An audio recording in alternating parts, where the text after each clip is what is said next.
Okay, you're gonna Are start you the ready? video. Let's go. Let's go live. I'm gonna let people in. Yep. It's the belief, right? Yes. Texas opened the door just a little bit, and Virginia was ready to push it completely open. Figgy hops this one over to the shortstop, Salem Starr, and she is able to make that catch. Well, Need an aggressive baseline. Yeah, and it doesn't matter if it's a little league team or collegiate team, an Olympic team. When the bottom half of the order can catch on fire, it makes a big difference for your run production. For sure. Easy play for Allie Tucker to make at second. It's Zoe Griffin in the circle. Ball, her off-speed pitch was working a bit too. Just so in command. Kaylee Mitchell likes that one. It is fair. Mitchell holds up at first, and Virginia has a base runner. She's ahead on Jasmine Miller right Folks, now. we'll give it another minute for people who are showing up late, and then we'll start the clinic. Change up. That one goes right over her head, bouncing out to center field. A good start for Alexis Kirsten in Oklahoma. We ask that everybody mute themselves, please. I talked to Kiefer's parents before the game. Her dad told me, I never thought I'd see her out here like this. Stop doctors She went to play her prescribing. because a 5-year-old she hung on to her dad's Stop the leg. flow of illicit drugs by working with state and local law They tried to enforcement. stay outside and change speeds against her, but looks like now they're going to go in.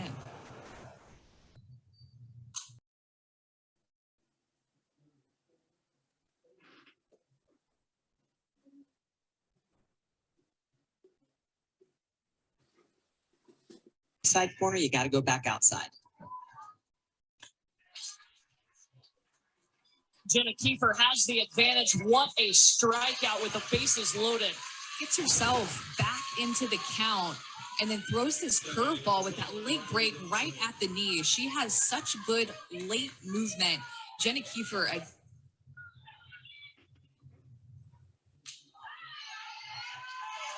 Osler trying to catch the runner. Can she slide home safely? Well, she slid head first, though. In Little League, you're not allowed to slide head first unless you're going back to the bag. Michelle, to me, this looked like it was supposed to be a squeeze that gets that jump and gets way off of third base. Looked like. And the umpires converse, and she is in fact called out for a head first slide. So welcome, folks, to our District 4 Softball Rules Clinic. We've been putting these on for a number of years now. I'm Jim Rose. I'm a District 4 umpire instructor. Also instructing with me today will be Ed Newbegin, also a District 4 umpire instructor. We have as the host Don Waddell, District 4 umpire-in-chief. And we also have on this Phil Raines, who is the District 4 ADA for softball. So this is a rules clinic that's basic softball rules for umpires, coaches, managers, and staff.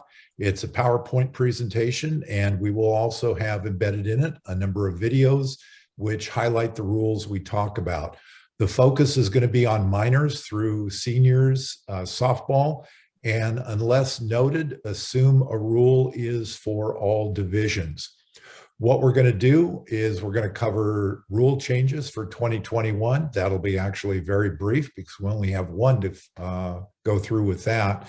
We're going to follow through with safety and equipment, basic softball rules. If you want the basic rules of obstruction, interference, that sort of thing, we are holding major, minor baseball rules clinics, and at some point at the end I'll show you where you can access those. Most of those kind of rules are the same for baseball and softball. What we are going to be highlighting tonight is what makes softball different. We will also, and it'll show up with the purple, is the Interleague Rules for District 4. So what we ask you to do is keep yourself muted at all times, keep your video off. We are recording this. There will be question periods that are embedded into the session. You'll see them because there'll be a slide that comes up with says questions. But at any point, if you have a question, please type it into the chat function and send it directly and only to Don Waddell, and he will collect those questions and will answer those at the various periods for question and answer. So the session is being recorded and it will be available on the District 4 website. So go to the District 4 website, click on the umpire homepage, and then you'll be able to click on training resources, and there will be this will be recorded and it'll be up. It'll be actually a YouTube link, and give it a couple days. For Interleague Rules for 2022, please again go to the District 4 website and click on the softball link. There you will find all the interleague rules for AA, AAA, majors, and seniors. You'll also find the schedules there. I don't know if they're up at this point, but there will be at some point. Okay, we're going to be talking about rules, but I want to make a distinction about what kinds of rules there are. So there are the book rules, and baseball has its own rule book, softball has its own rule book, so does Challenger Division. And within that, there are regulations. There you'll find regulations dealing with mandatory play, decorum, pitching, etc. And then the official playing rules are divided up into 9 parts. And it's that softball rule book that we go by for softball in District 4. What we also have are something called local rules, and each league and the interleague program sets its own local rules. And local rules are areas within the rule book in which options are given. Do you want to use a continuous batting order? Do you want to bat 9? Do you want to use the 15-run rule? Do you want to use the 10-run rule? Local and interleague rules that contradict the Little League rule book can only be used if through a waiver process. Your board has to then get permission, goes to Ted Boet, our district administrator. He sends it to Western Region. Western Region sends it to Little League headquarters.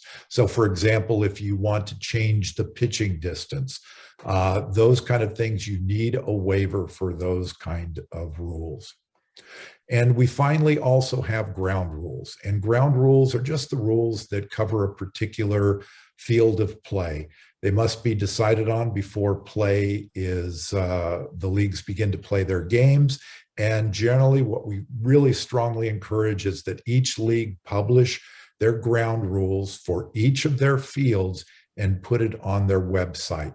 What are ground rules? Ground rules are things like, where is a dead ball area?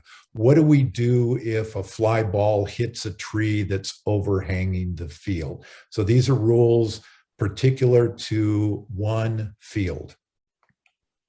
Okay, let's talk about the new playing rule, and really there's only one of them. And it has to do with a definition within mandatory play. So let's cover mandatory play first. So the great thing about Little League is if you are a player and rostered player and you show up at a game, you must play. You get to bat once and you get to play a minimum of 6 defensive outs. Leagues can mandate more, so I would strongly suggest that if you're playing just within your own league, you find out what your mandatory play is for your league. Some of them have 9 defensive outs, for example. If, however, a league has 15 to 20 players on a team and 15 show up to the game, the league can allow that mandatory play to be reduced to just 3 defensive outs. This is actually the case for the upper levels of interleague play for District 4. There are no exceptions for this, no exceptions for shortened play. So it doesn't matter if the game ends because of 15-run rule, because of the 10-run rule, it's called for darkness, it's called for rain. Every player must meet mandatory play. What if a player doesn't meet mandatory play? They have to start the next game that's played that they're at. They must start in that game. They need to meet the mandatory play for the previous game, They remain in the game and meet the mandatory play for that game, and only at that point may they be removed from the game.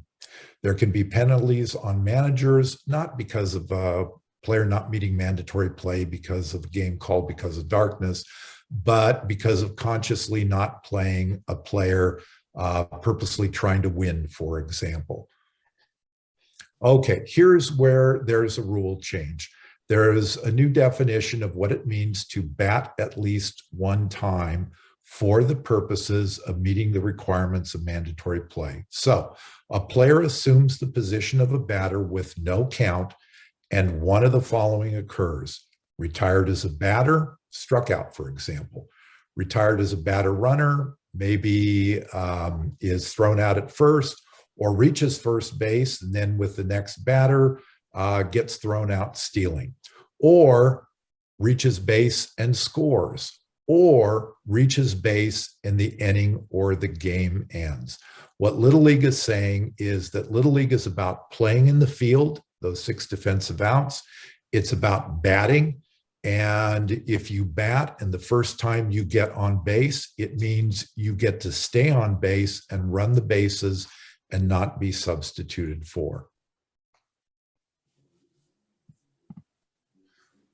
So while at bat, if the third out of the half inning is recorded by putting out another base runner, say the batter trying to meet their mandatory play the first time is at bat, and a runner tries to steal second, thrown out, and that's the third out, that player will be the first batter up in the next half inning.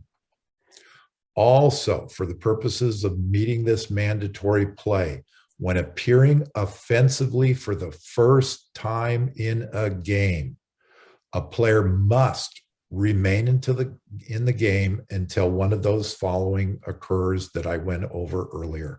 In other words, you can't say, well, I'll meet the mandatory play at bat in next inning, when the next time that player comes up. No, it has to be met the very first time that player comes up to bat.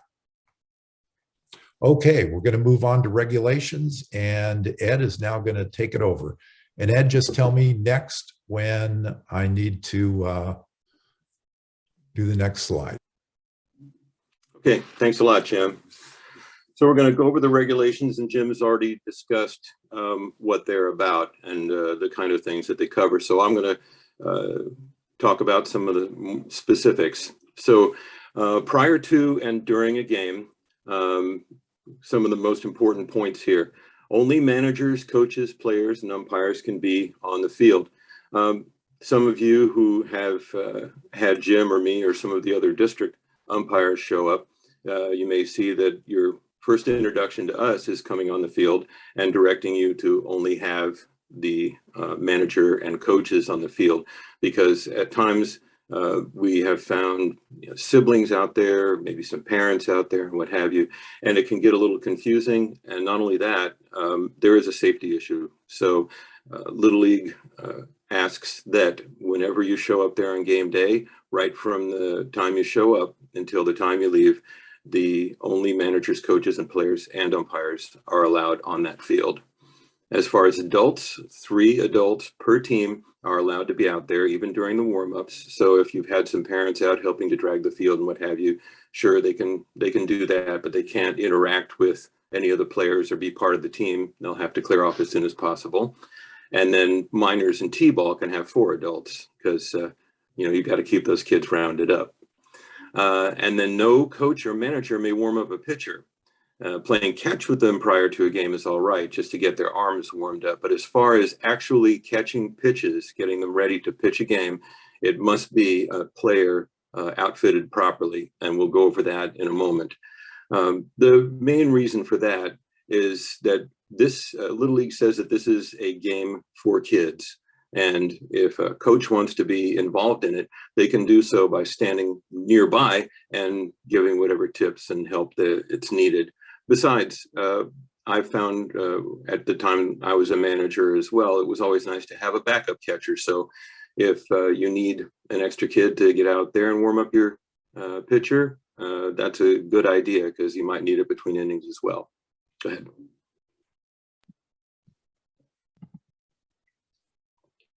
And then during the game itself, no bat boys or bat girls. That goes to the same issue that I was talking about previously. Somebody who's not a rostered player can't come out and retrieve bats. Players need to remain in the dugout. This is also something that Little League has gotten even more conscious about. We've been very tight about it during tournament time, but it's also important during regular season as well. Trying to keep track of players, for coaches to have to keep track of players coming in and out of a dugout. Many of these dugouts are enclosed, and it's very hard to know where all the players are. So please keep them in the dugout. And an adult coach or manager has to be in the dugout at all times. That's to help monitor behavior in there and to make sure that nobody is sneaking out to go to the snack bar. And that just goes to the safety issue as well. And then no one else is allowed in that dugout as well, because the coach or manager who's in there monitoring the kids really has one job to do, and that is to manage those kids that are in that dugout and go with the flow of the game. Okay. So when we show up at a game, the umpires, the first thing we're going to do is inspect equipment. So this next section will go over what we're going to be looking at and some of the guidelines that are associated with equipment. And the thing that we all want to do as an objective for this game is to remember that it is in fact just a game. We are, as umpires with Little League, we are all volunteers, just like you are. And if somebody like Jim or I are out there during that plate conference, we will usually reiterate that at the time, that we have the same responsibilities that you do to make sure that your kids have a safe and fair game. Okay. Let's take a look at why occasionally Jim and I might yell across the field, please put the bat down over there in the dugout. Take a look over there at the near end of the dugout.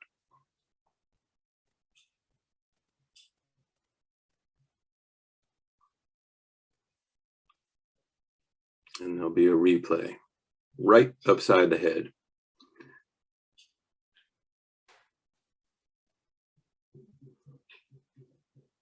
Okay, so let's get into the equipment end as well.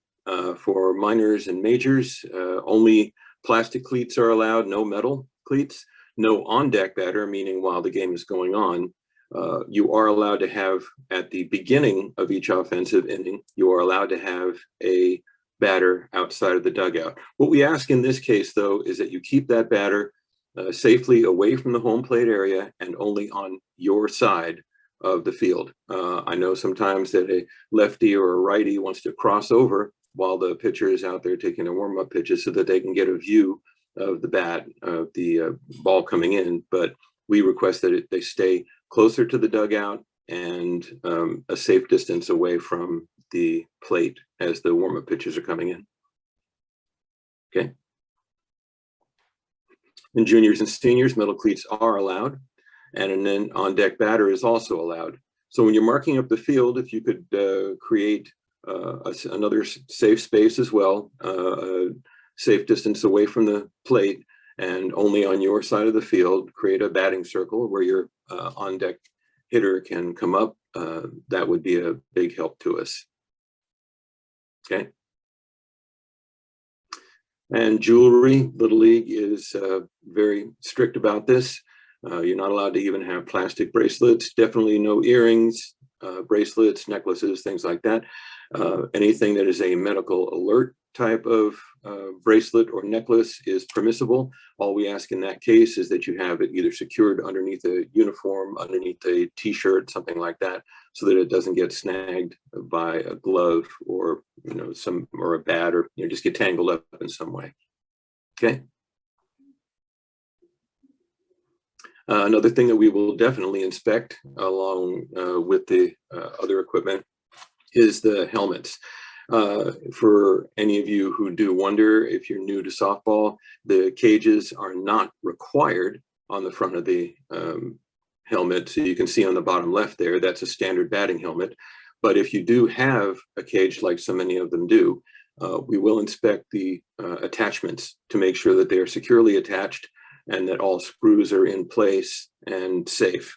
We'll also inspect the pads on the inside to make sure that they're not too worn, and we will look it over for any cracks. A lot of times at the rounded part between the brim and the ear guard, that's a place that many helmets will have a crack after a while, and we will, and as I say, we'll inspect those carefully. And the last thing we'll look for on the back side is that embossed logo for NOCSE standard.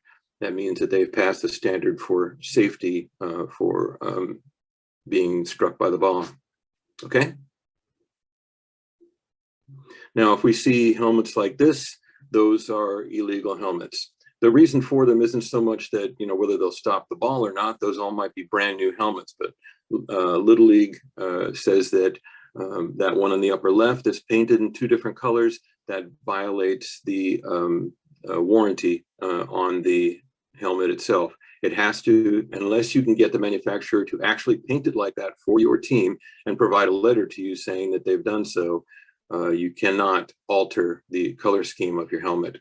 The one down below it, the chrome type helmets, the very first year that those came out, Little League said, no, those are too distracting and not safe for fielders and pitchers. And then the one with the all the lettering and what have you on it, no appliques.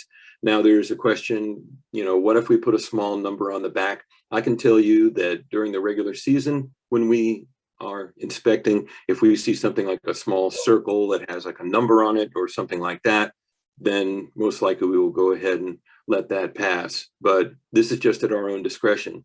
If you end up going to a section tournament or a division tournament, something like that farther on, there's a chance that you'll run into an umpire who so strictly, for whatever reason, and I'm not going to knock my fellow umpires, but they might kick that because it's no stickers are allowed. So, but I can tell you that within reason, if you have something on the back that can at least identify it to the player, chances are we will let that one through.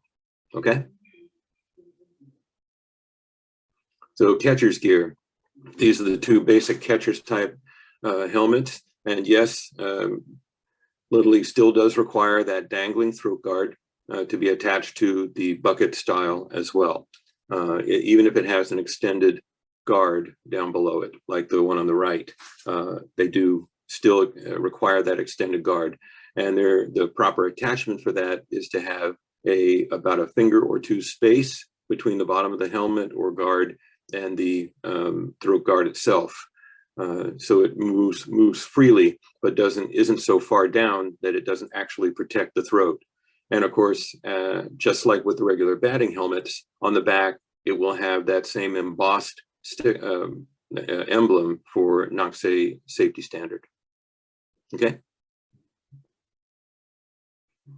So these are the situations where catcher's gear is required to be worn and how it's to be worn. The catcher during infield or outfield practice, anywhere near a bat. So that can be that catcher during warmups who's standing there near the plate and fielding the balls as they come in, must have the catcher's helmet on completely with the dangling throat guard attached. Same thing if they're standing out there on the outfield line. If they're warming up a pitcher, they have to have the catcher's helmet with the dangling throat guard as well. That's early on, like in warmups, regular warmups. During the game, they have to wear their full gear, the helmet with the dangling throat guard, the chest protector, and full shin guards during a game. When I say warming up a pitcher as well, though, in between innings, if your catcher needs a little extra time to get their gear on, we will usually ask that you bring out another player, and it'd be nice if it's that backup catcher I talked about, and they only need to be wearing that catcher's helmet to warm up the pitcher while we're waiting for your regular catcher to get all their gear on. That's the one time that there's an exception to that during a game. And the catcher can use any type, it can use either a first baseman's mitt or a fielder's glove, as well as a regular catcher's mitt. Okay. So this is why during warm-ups, we always require the catchers to wear a helmet.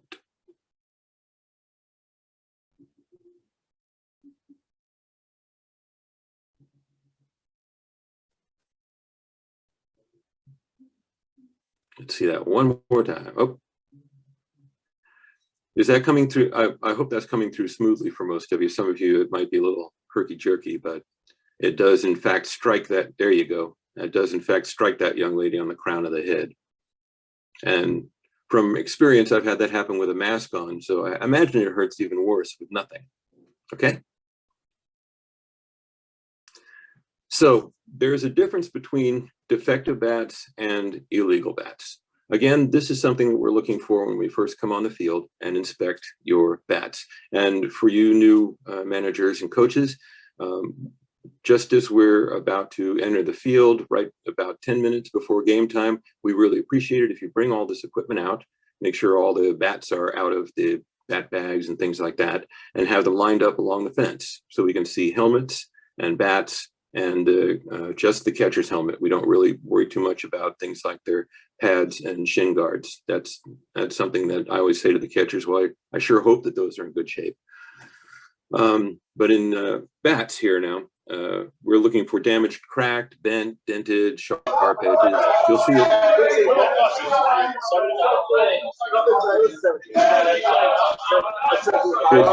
Could you please mute? Thank you. So you're going to see us come out and pick up the bats and run them along our hands, kind of rotate it as we're running along our hands, look down it and what have you, and give it a good looking over. And that's what we're looking for: cracks in there, dents where somebody might have hit a fence post with it or a rock. Defective bats are not considered illegal. If we find something that we considered a damaged bat, we'll, during the regular season, we'll hand it to you and ask that you take it out of the dugout completely so that it doesn't accidentally get back into the batter's hands. And then you're not penalized if a damaged bat comes back in the game, but there are some things that can happen if a damaged bat comes in. So why don't we take a quick look at that, Jim?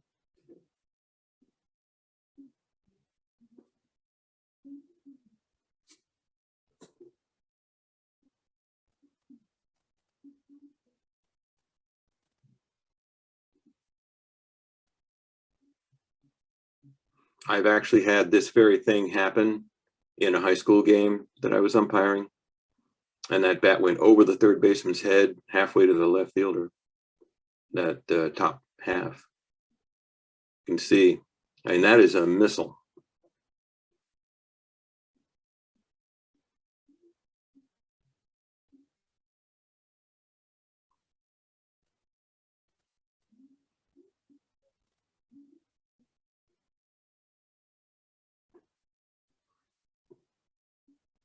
So yeah, we are going to inspect those very carefully.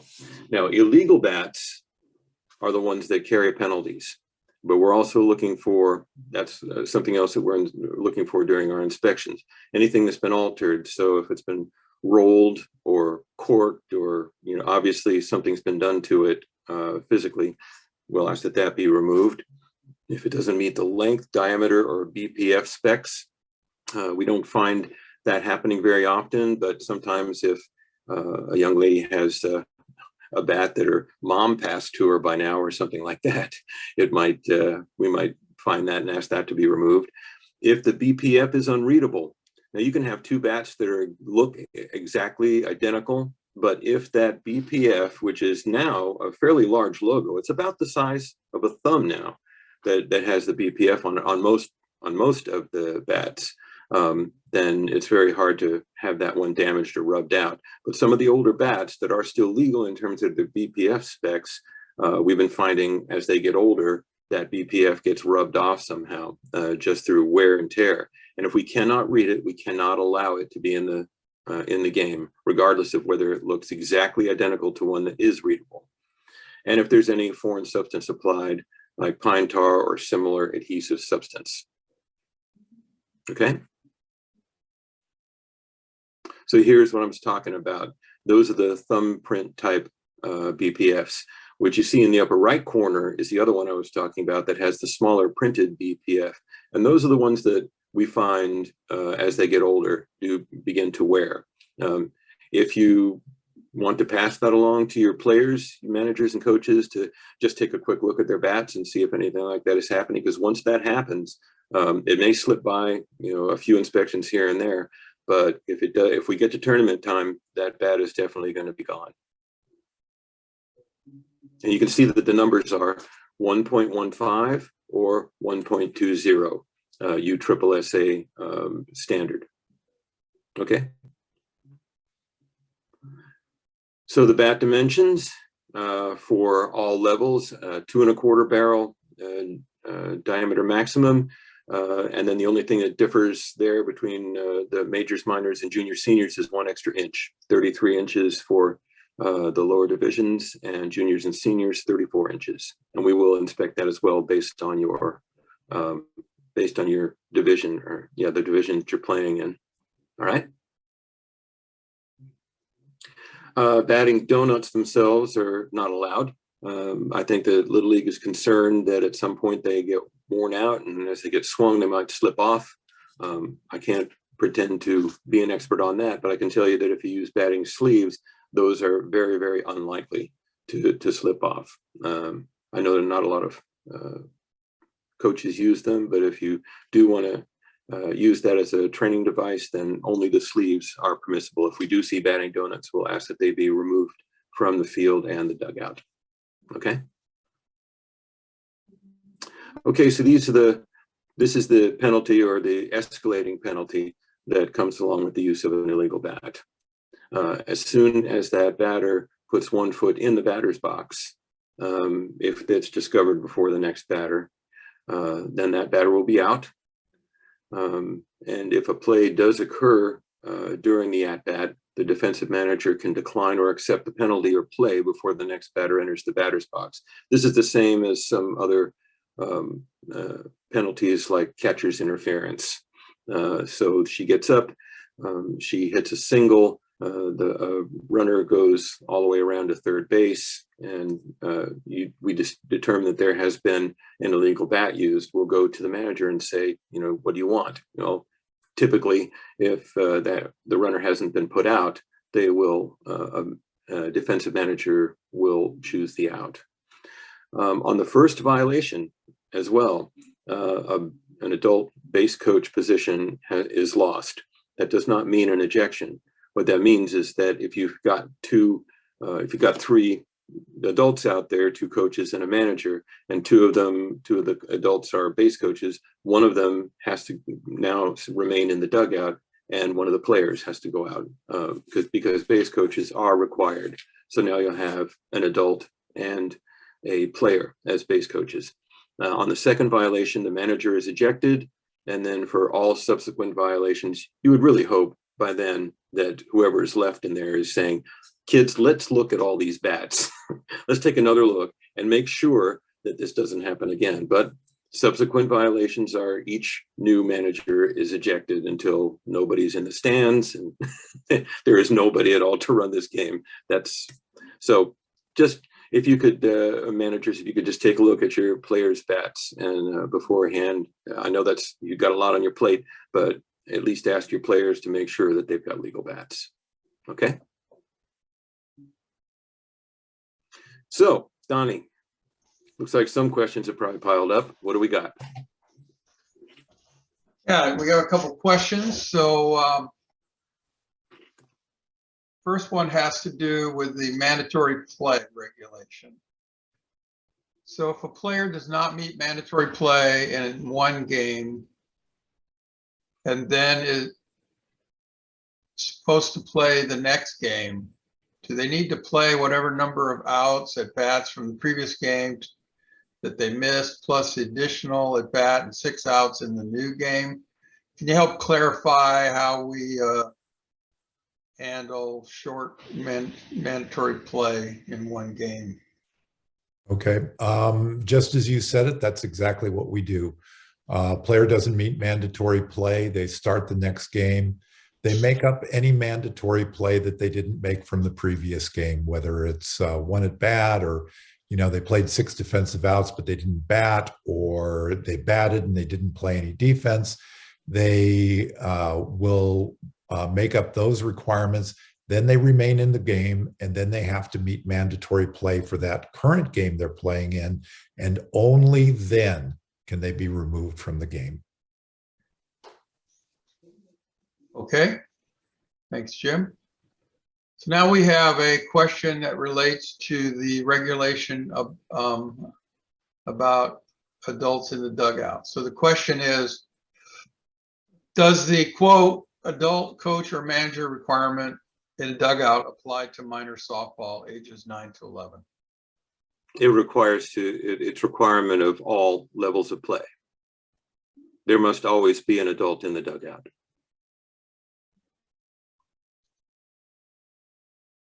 Okay.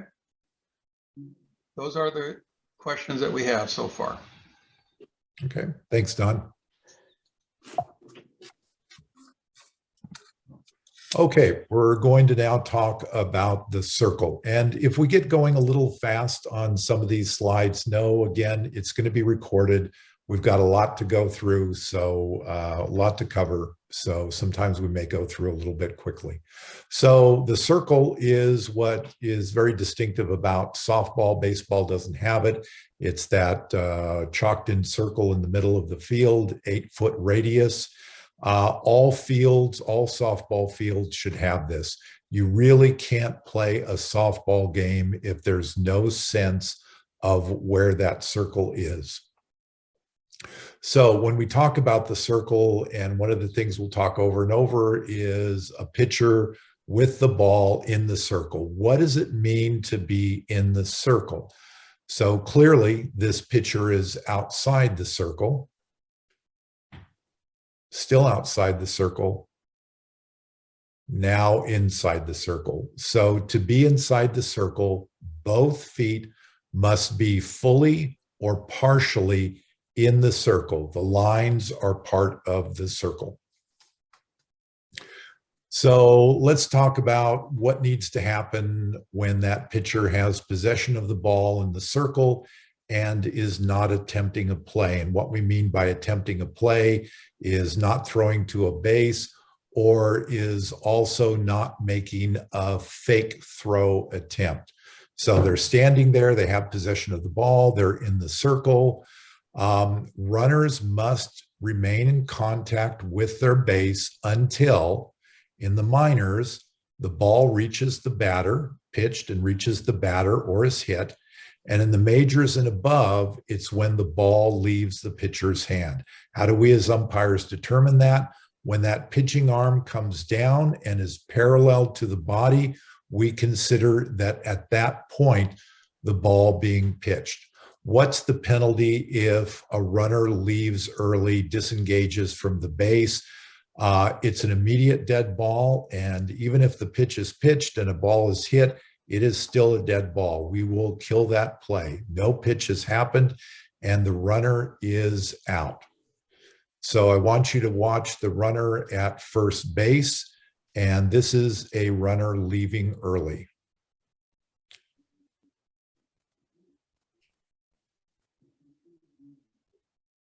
So she's still engaged with the base at this point.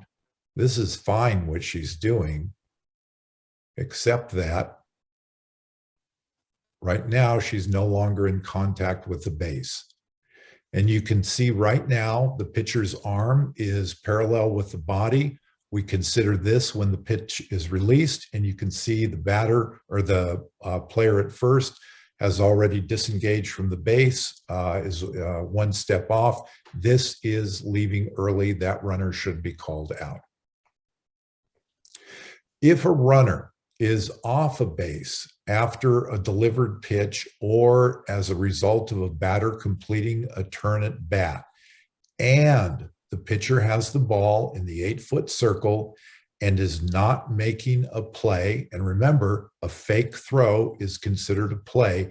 Just making a jerk movement with your shoulder is not, but lifting that arm up with the ball is considered a fake throw, and it is considered making a play. So What happens when that pitcher has the ball in the 8-foot circle, not making a play, and you have a runner who is off the base? That runner must immediately attempt to advance or return to a base. What do we mean by immediately? Know that this is a judgment call by the umpire. If you look at the Little League International website, they will say that immediately is 3 seconds. Every umpire is going to develop their own time frame for what immediate is. What we generally do is count, and we'll count to 3. We will count slower if it's the minor division. We will speed up that count when it's the major division.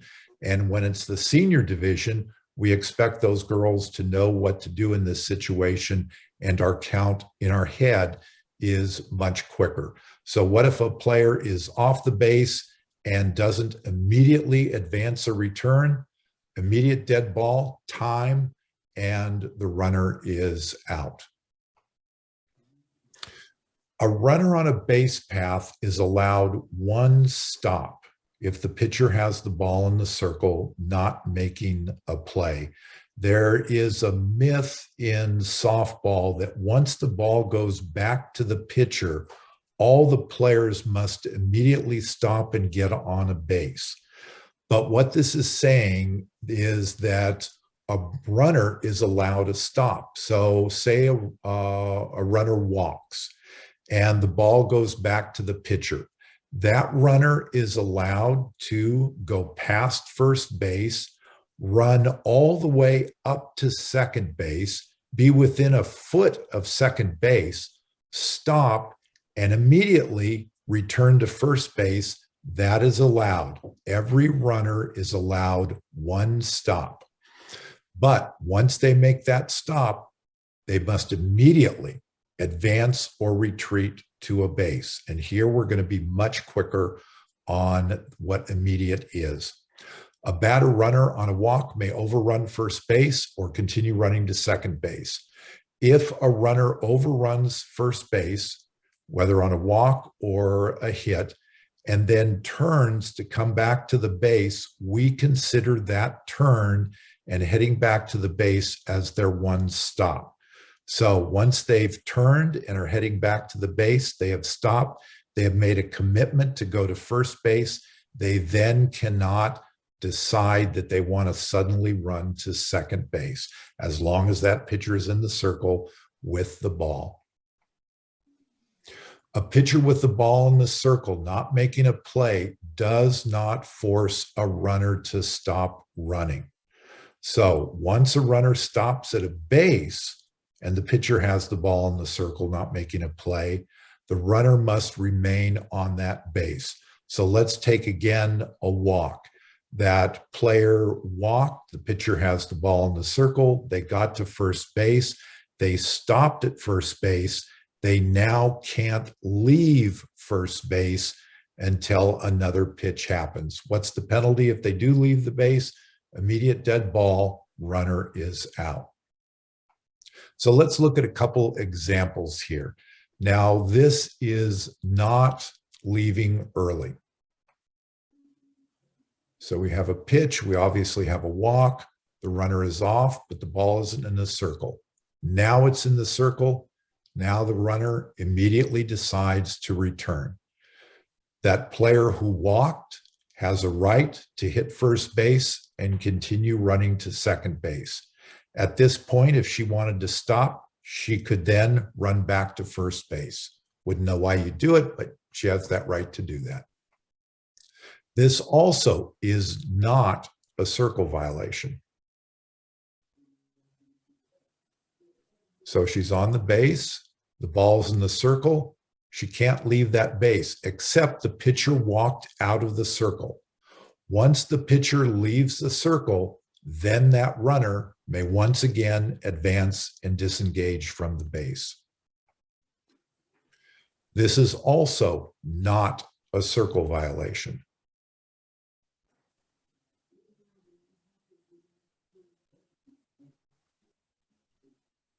She was coming back to first and then suddenly decided to go to second. She has a right to do that because the ball was yet to be put in the circle and the pitcher didn't have control of it. So until that pitcher has control of the ball in the circle, that runner can do exactly what that runner did. Now we're going to have some circle violations. So I want you to watch the runner at third base. Ball comes back to the circle. This is a question of time. 1, 2, 3. Took too long. We're going to call time. We're going to call that runner out. Ball goes back to the circle, immediately advance or retreat. Okay, this will also, at that runner at third, be a circle violation.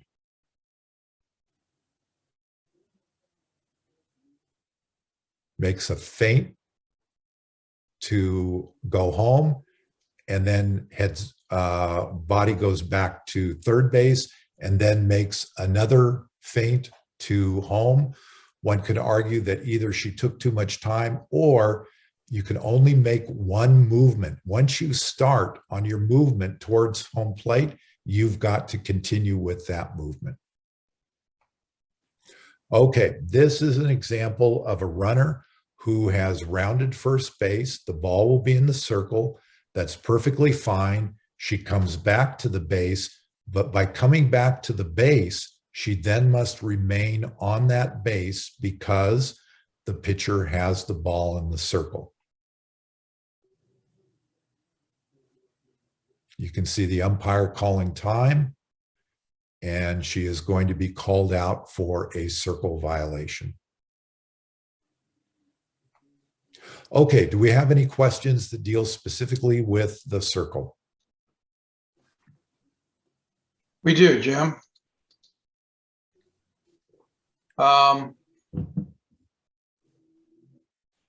the question is that some fields use the double first base. They might be orange or it might be some other color, but can you clarify how the double first base must be used in relationship to a batter runner that has reached first, and how that impacts a potential circle violation? Okay, that's actually a great question, and it's an issue that we see repeatedly in games. The orange part will be the part in foul territory, Hidden Lakes, Martinez upper field, for example. You'll have a double first base. Once the runner runs through that orange base and returns, they must return to the white portion of that base.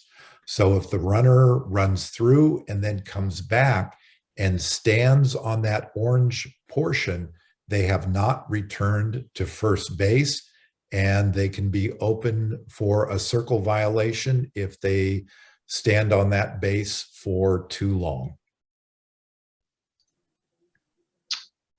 Okay, those are all the questions we got.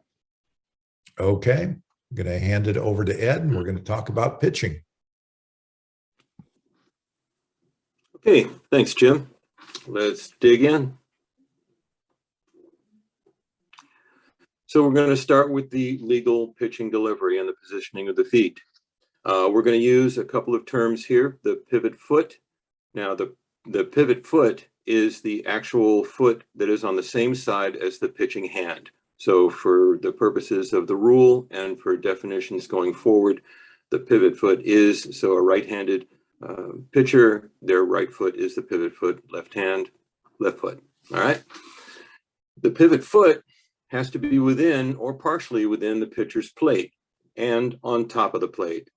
What that means is that a pitcher cannot have the heel up against the pitcher's plate. It has to be, that heel has to be on top of it. It doesn't have to be a lot, but it does have to be on it itself. It cannot be, they can't just butt their heel up against it. Then the non-pivot foot can be on or behind, but also within or partially within the pitcher's plate with itself. You'll see in the college games, if you watch those, that they are still drawing white lines at the edges of those from the pitcher's plate towards home plate. That's to make sure that they stay within it, but it's also as a point of reference for the umpires. So partially within, as long as those feet, both of them, are within the 24 inches that pitcher's plate is, that's a good starting delivery.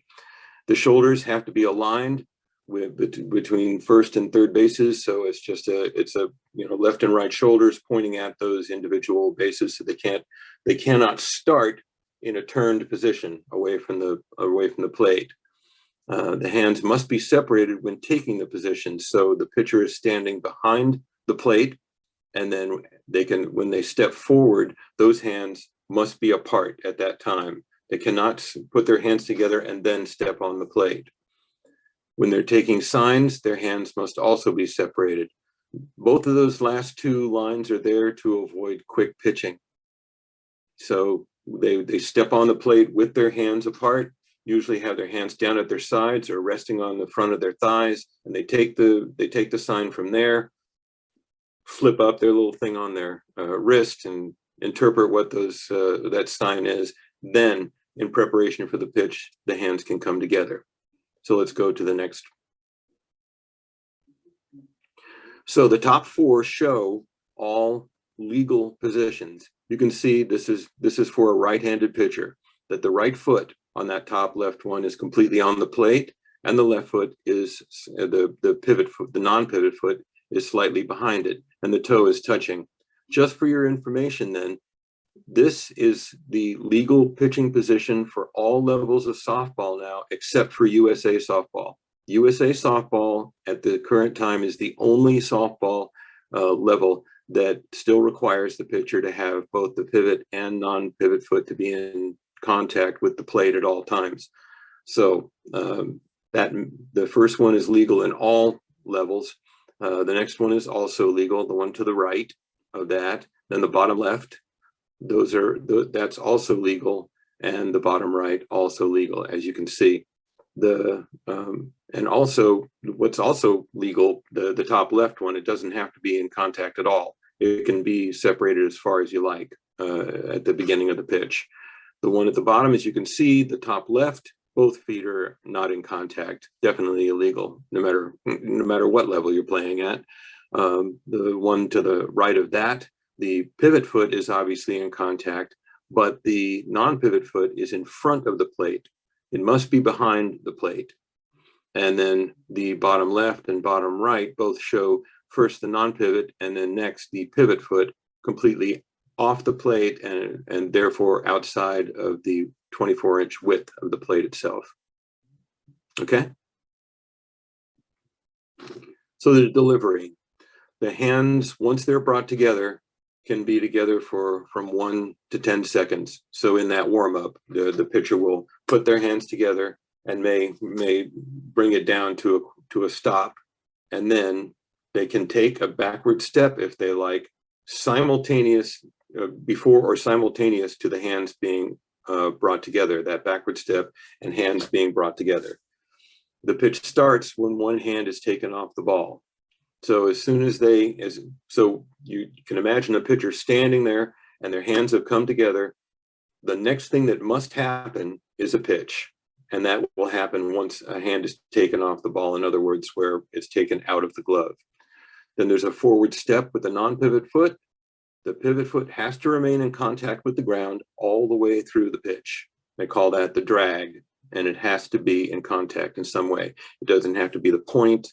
It just has to be at some part of that pivot foot has to remain in contact with the ground all the way through the delivery. And the pitch, of course, has to be in an underhand motion. Now, the position of the hand is that the hand is facing forward, like to deliver the pitch. It can't be with the coming forward with the just the knuckles and flipped like that. It has to be forward. And you can see again in the college game where that hand will come forward and then make a turn to give that ball a spin one way or the other, but it's still a forward motion with the palm of the hand. Okay. These are the things that a pitcher may not do. The first one is called the rocker step.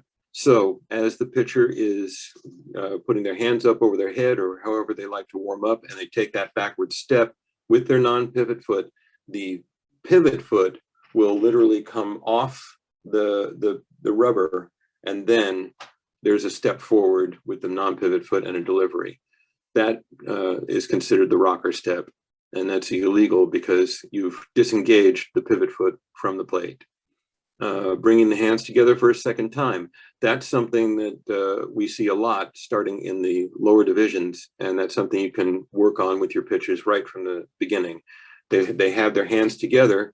The only two things that can happen after the hands are together and the feet are engaged with the pitching plate, or the pivot foot's engaged with it, the next thing that has to happen, either delivering a pitch or properly stepping off the rubber. All right.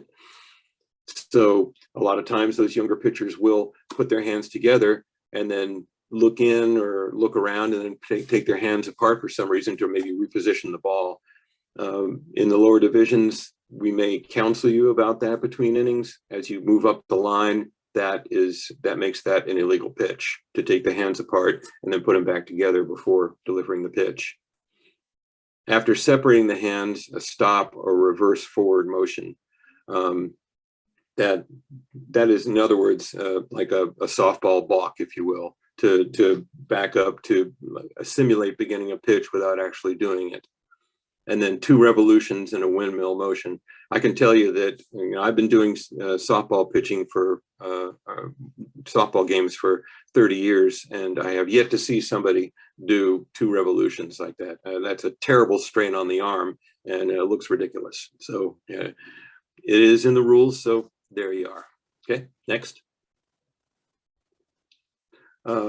Prior to bringing the hands together, the pitcher can step off the pitching plate with either foot. So they're confused about the signs.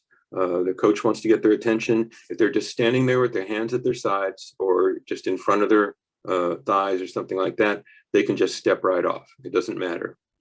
Once they have been brought together, but prior to the start of any pitch, they can step off the pitching plate with the pivot foot first only. That way, we know that they've signaled that they don't intend to throw a pitch. So the rules say those hands are together. A right-handed pitcher has to step off with their right foot if they don't intend to pitch.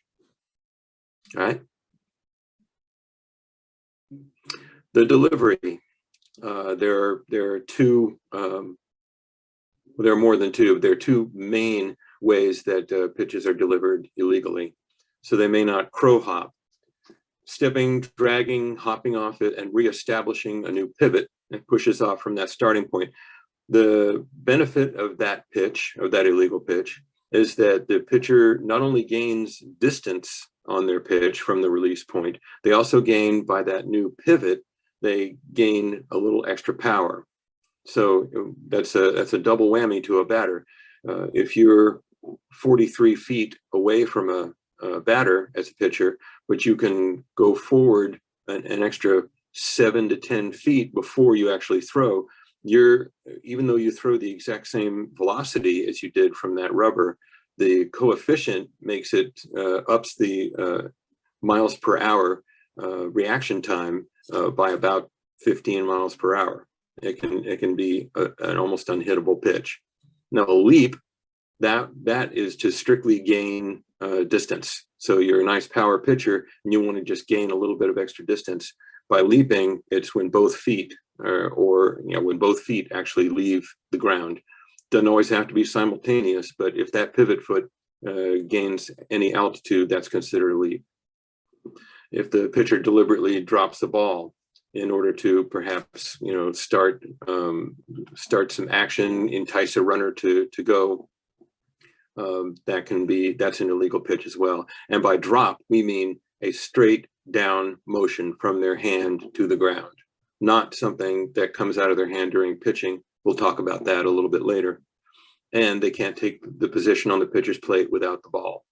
That's just something that's universal to ball playing all around. They can't take a position without a ball. There is a time limit of 20 seconds to deliver the pitch. We are not going to sit back there with a stopwatch, and probably won't actually be doing a count in our head. But you can definitely feel when things are going a little slowly.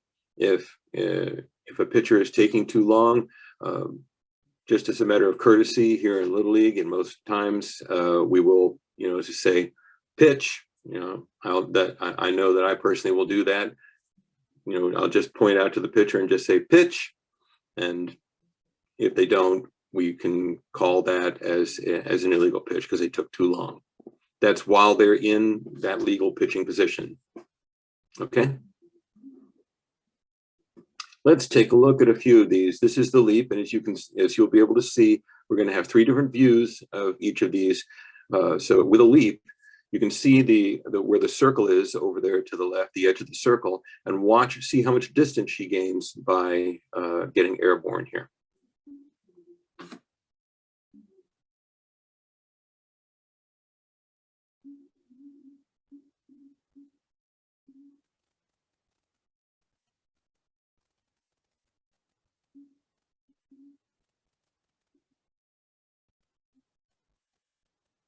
Every inch adds velocity, a velocity coefficient to that pitch.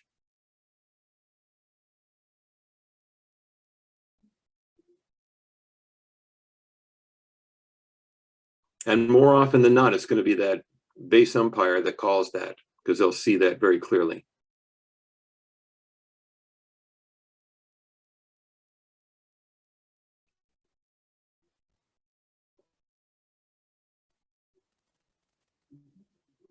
And here's your hop, and you'll see how she actually does get some pretty good velocity on that second pivot.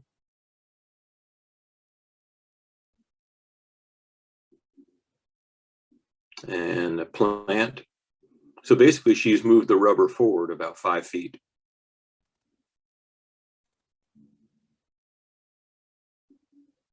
And look where her foot lands there, nearly on the edge of the circle itself. That's even more distance than that other young lady got with her leap.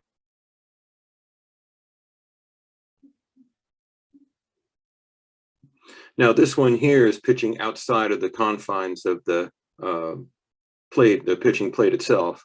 What happens here, what a pitcher gains here is that as they come underneath, they can give the ball extra spin to hit an outside corner.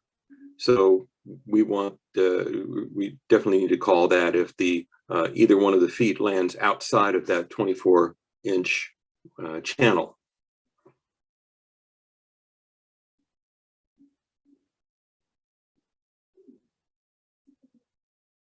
She moves the plate over. She moves basically in this thing, she moves the pitching plate over. And by coming under and doing that snap move the way she does, she can add a lot of extra spin and make it look like the ball is way outside a lot longer than she could if she pitched legally straight off the rubber.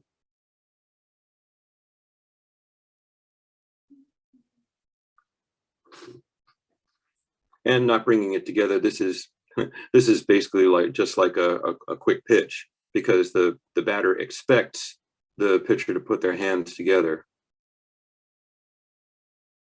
so you can catch them by surprise.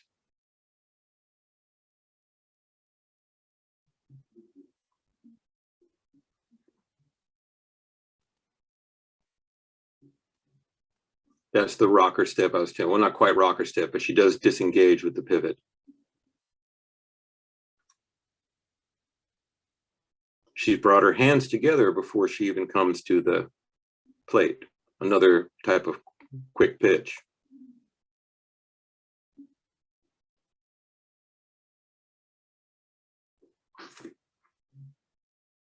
And this one, yeah, talk about gaining a little extra space.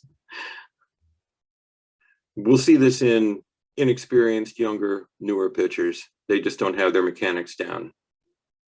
So you're not going to find us, especially we try to umpire to the level. So especially early on in the season, we're going to see some of your majors pitchers. Maybe as managers, you felt like you kind of got tossed to the wolves there, and you may not completely understand it. We aren't here to crack down on anybody's lack of knowledge. We want to, especially with this presentation, we want to help educate you and give you a good running start as the season begins. Okay.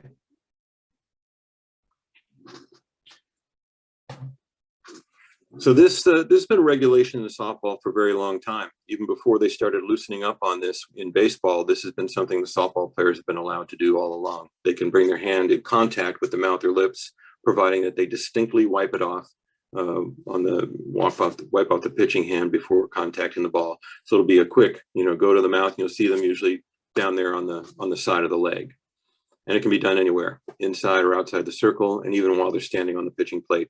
What we don't want to see is straight from the mouth to the ball. The penalty for not wiping it off is an illegal pitch, but only if we think it's gained an unfair advantage. Basically, if I see a pitcher do that, I'll just call time, and just tell her, wipe off her hand and what have you, because that advantage, unless she does a quick pitch, that advantage is lost almost immediately. Okay. So the definition of an illegal pitch: one not made in accordance with the pitching rules, delivered when the pitcher doesn't have the pivot foot in contact with the pitcher's plate. You saw that on the foot chart. Foreign substance applied to the ball.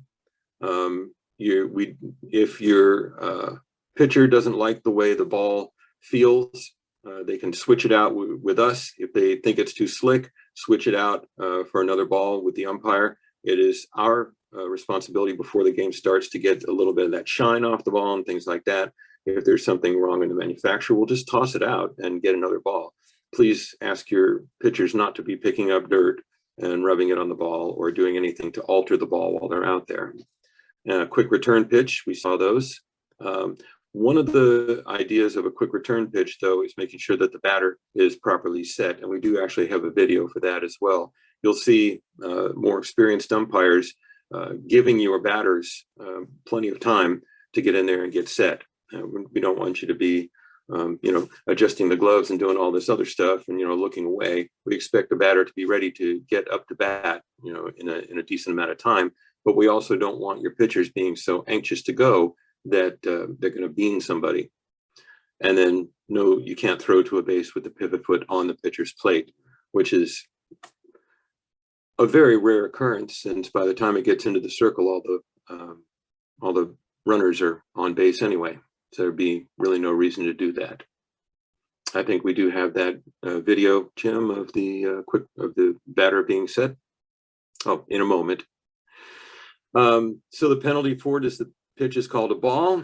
If it's hit, the offense can elect the play or the penalty.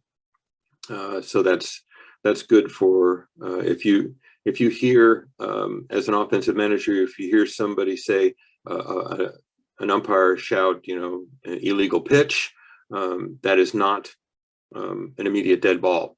Encourage, if your batter does put the ball in play, encourage that runner, that batter to go, because only good things can happen.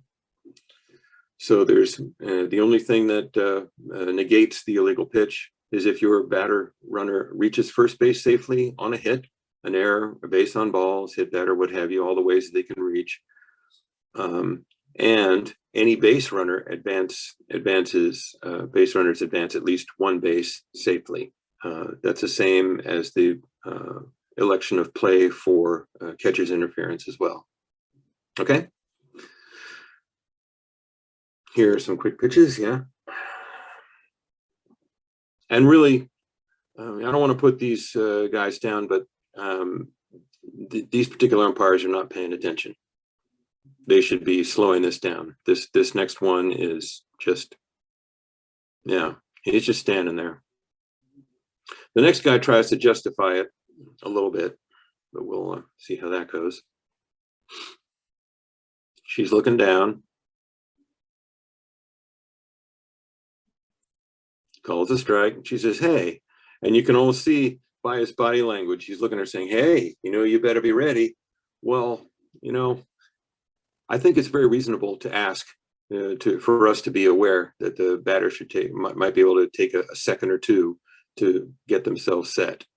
If they are set and the pitcher is beginning their wind up and they happen to look down or what have you, there's not a whole lot we can do about it. But giving them a reasonable amount of time and a reasonable opportunity to get set in the batter's box is an act of courtesy on our part, as well as rules depending on the circumstances with that pitcher. Okay. A drop ball, we just talked about that. One that slips from the pitcher's hand after they step on the pitcher's plate, or goes right from the hand straight to the ground during the pitcher's motion. So that's only one that goes straight to the ground. A drop ball goes straight and direct to the ground. A pitch requires some lift and carry. So that can happen at any point during a pitching delivery. So the pitcher begins their motion and the ball falls out of their hand to the ground. We can determine that that's simply a dropped pitch. And the ball, in that case, it's not a dead ball. The ball remains live and runners can advance at their own peril. It can also be dropped at any point or thrown at any point in any direction because of the motion of a pitcher. It could be on the backswing and it could be thrown behind them, but that's not considered a dropped ball, and that ball is in motion, and every runner can advance at their own risk. Okay. Okay, I take over now.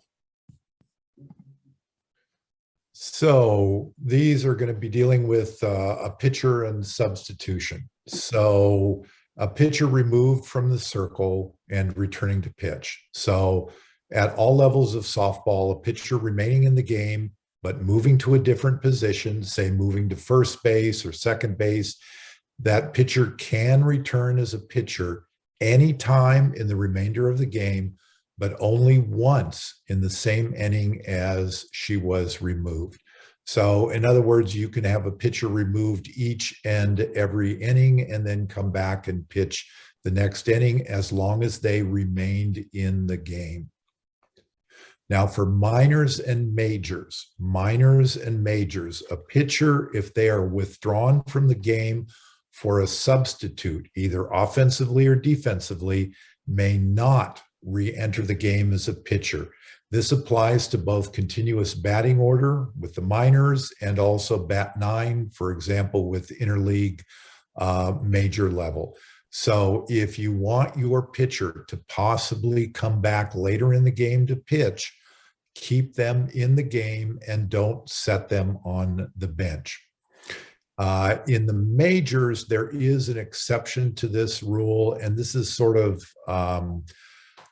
it doesn't happen very often. And what it is if you're batting 9 and your pitcher didn't start as a pitcher, but started, say, first base, made their mandatory play, then a substitute came in for that player and met mandatory play. Now that pitcher comes back into the game, or that player now comes back into the game, and they enter as a pitcher.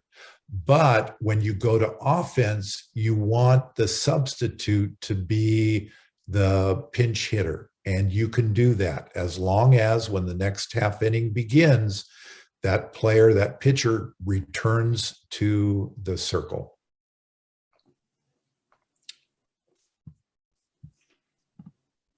In juniors and seniors, it's a little bit different. A pitcher may be withdrawn from the game offensively or defensively.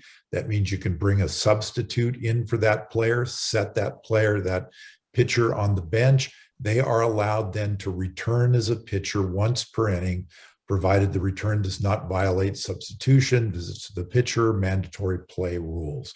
So juniors and seniors, you can sit a pitcher and they can come back and pitch. Minors and majors, if you sit a pitcher, they may not return as a pitcher in that game. Visits in the minor levels, you're allowed 2 visits per inning. If the manager comes out for a 3rd visit, that pitcher must be pulled. You're allowed 3 visits per game. On that 4th visit, the pitcher must be pulled. If a player is pulled because of visits, they can no longer return as a pitcher. In the majors and above, you can have only 1 visit per inning or 2 per game. So this is very important. Any visit to any defensive player counts as a visit. So if you call time and you go only to your first baseman and talk to your first baseman, return to your dugout, we will count that as a visit to your pitcher. If you call your catcher over to the fence to talk to your catcher and then send your catcher back, we will regard that as a visit. What we don't regard as a visit is an injury conference. Make sure you alert the umpire that you're going to have a visit with a player or a pitcher and it's about an injury. We as umpires will always go to that conference and listen in for the entire conference because we want to make it sure that it stays at the level of injury. The second, however, you start talking to that pitcher about strategy for the next batter, we're going to charge a visit to you. Remember that a pitcher removed from the circle and returning retains their previous visits. Majors and above, no more than 5 pitchers per team shall be used in 1 game. So if you have a 6-inning game, you can't be changing your pitcher out each and every inning because you're going to use 6 pitchers. A pitcher may wear a compression sleeve on the pitching arm. It has to be a solid single color. The color can be either black, white, or gray, or the uniform color. If, however, you're using a white softball, you cannot use a white arm sleeve.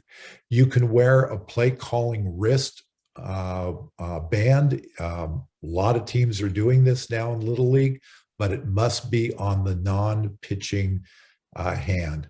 And the pitcher's glove, you can have a solid color, you can have a multicolor, but it just cannot be the color of the ball. So for most times, that means optic yellow.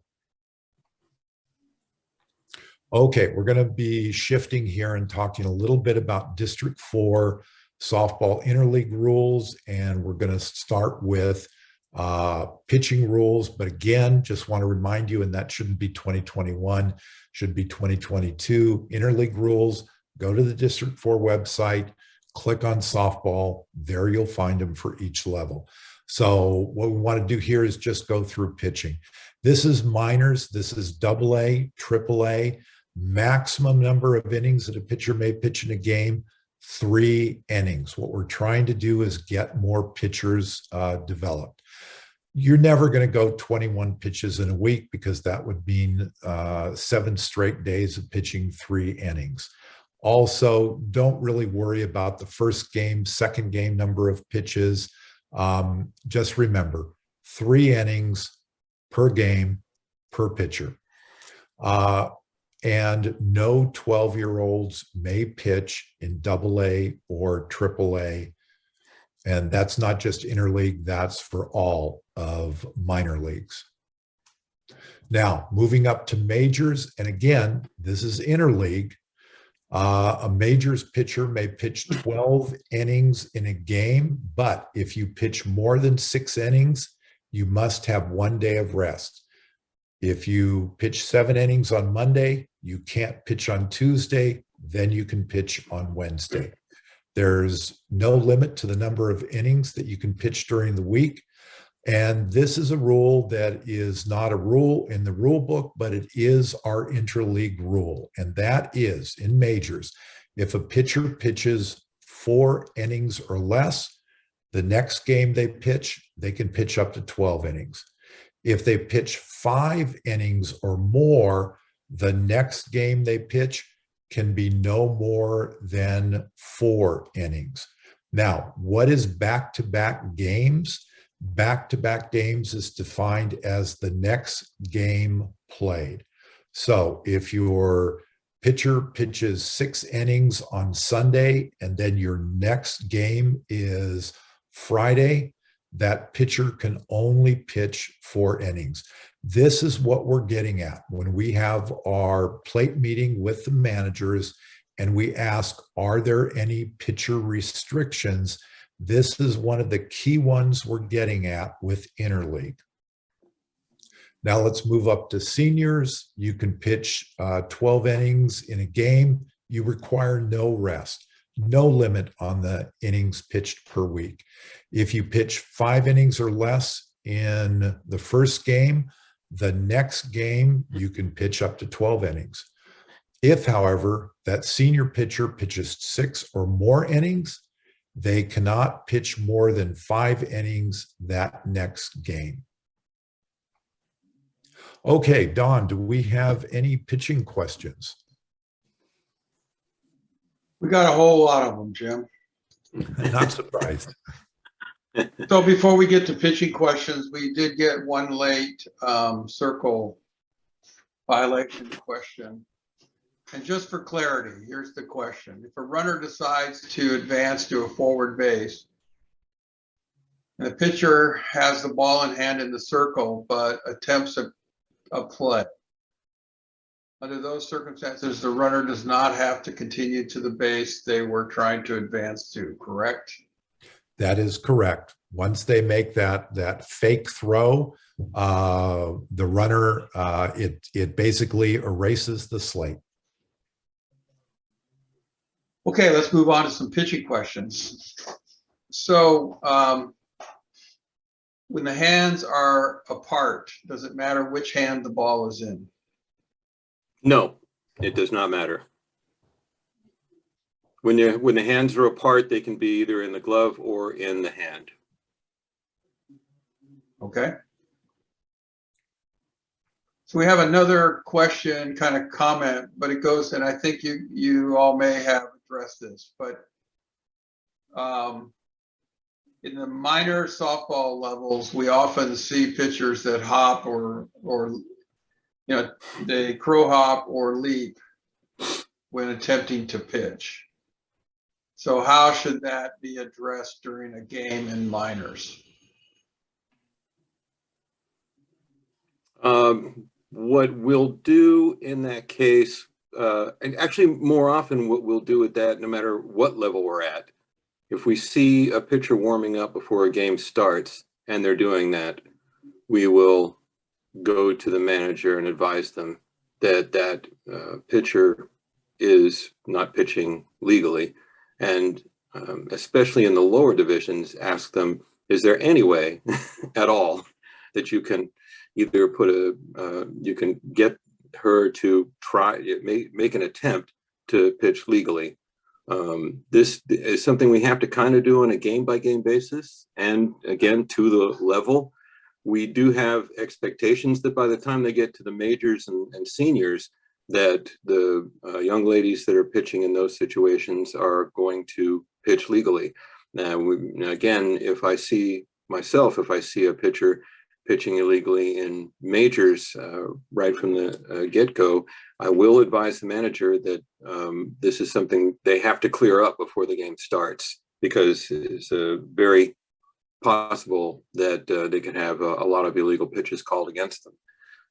If it's seniors, please, right from the start, the very first time they throw a pitch within the game and they haven't corrected that from my observations, it's going to be called right away. Down there in the minors early on, this is, the Little League refers to the minors as instructional leagues, and that is the way we're supposed to umpire them, as instructional. We're not there to be, generals on the field and to tell people what to do, but only to instruct them, managers, in how to work with their players within the rules, that is.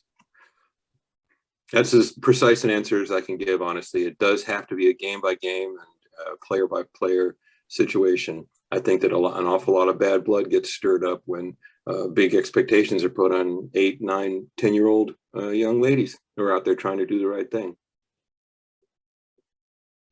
Okay, so we just got a comment on that answer, Ed and Jim. It's a little comical, I think, but the person said, don't worry, in AA softball, when the coach comes out to pitch after 4 balls, we'll make sure they don't crow hop or leap. Thank you for that. Yes, thank you very much for that. And we'll be kind to you as well. Yeah. Okay. We want to just be clear on the issue of a player who was pitching and then coming back. So I think this refers to the regulation in 303. So the question is, so let's say Sally is pitching and she's pulled during the first inning for Amy. So Sally then cannot re-enter as a pitcher in the game. This is at the minor level. That is correct. In the minor level, we will be playing a continuous batting order, but if that pitcher is substituted and goes to the bench and sits on the bench during the defensive part, she cannot return as a pitcher for the remainder of that game. Okay, those are the questions. Okay, thank you, Dawn. And we have a good bit to cover still. We're going to be going through interleague playing rules, so let's get at her.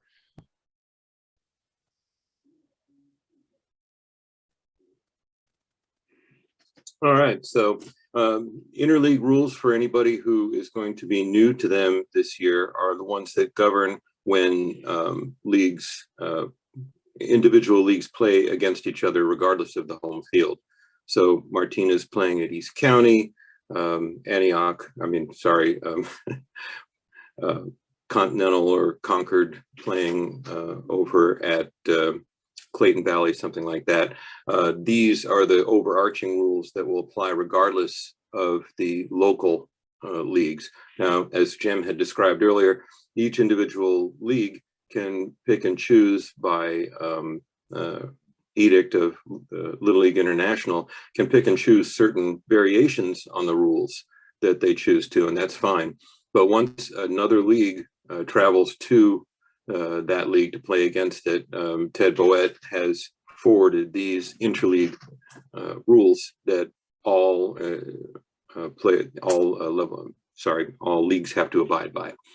So one of the league options here is that's new over the last few years, that if only 8 players show up, a local league option will allow the games to begin and continue with 8 players, and interleague rules are allowing that as well, with the caveat that the 9th batting spot will simply be skipped over, where there is an option for that to be an out when it gets to the 9th, but in our interleague rules, that 9th batting spot will simply be skipped over and go back to the top of the order. All right. A bunt. Now, this is always true in softball. Holding a bat in the strike zone is an attempt, regardless of where the ball actually goes.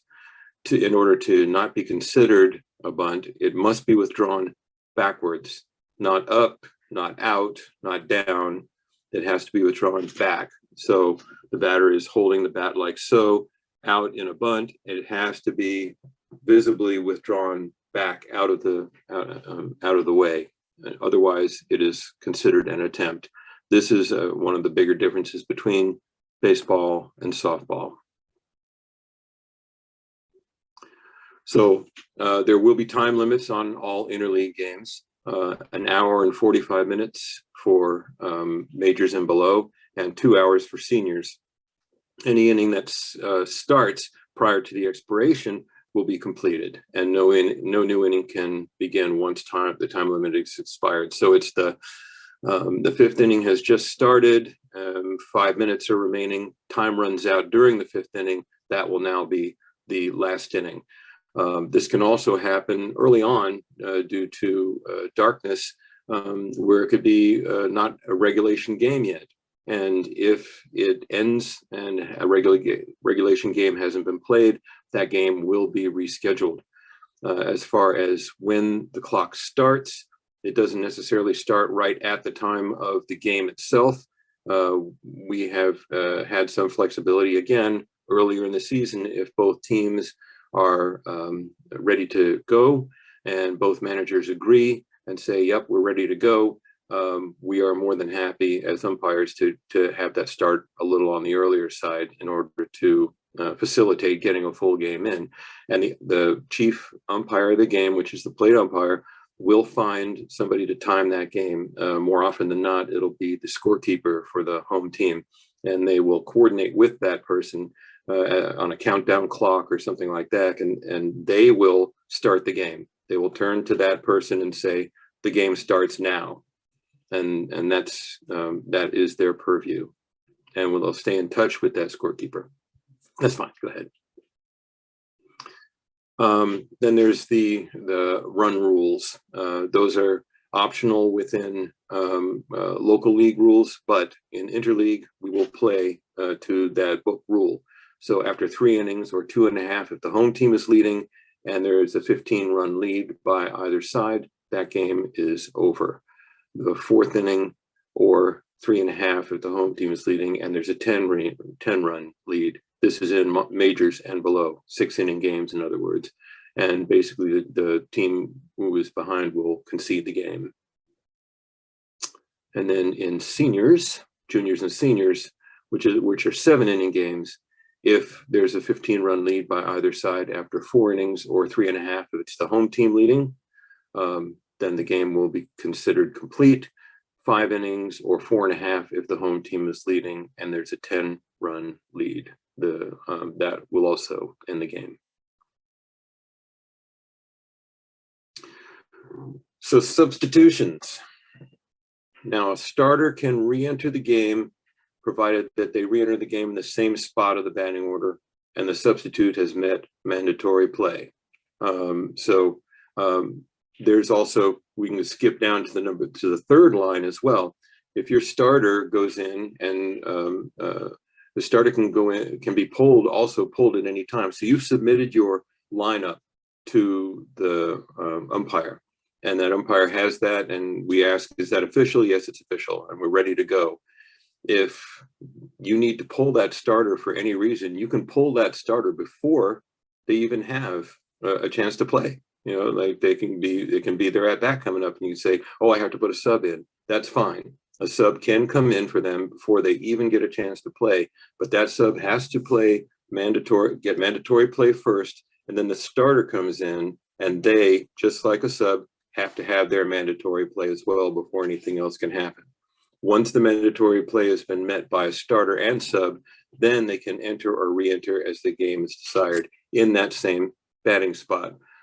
We refer to that in the vernacular as being the 2 players are married at that spot. So your number 2 spot, starter has completed mandatory play, the sub has completed mandatory play. So at any time after that, they can freely, offense and defense, come in for each other. You just have to you should just give a heads up to the umpire so that they know that the proper person is coming in.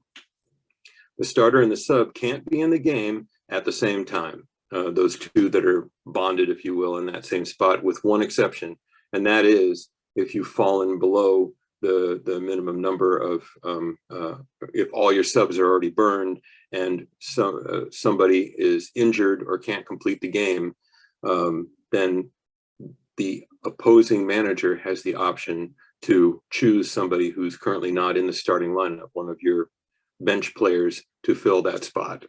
It will be the opposition, and that happens more often than you might think. So don't be surprised if somewhere in the 4th or 5th inning, an umpire comes over to you and says, you know, this young lady's been injured, and her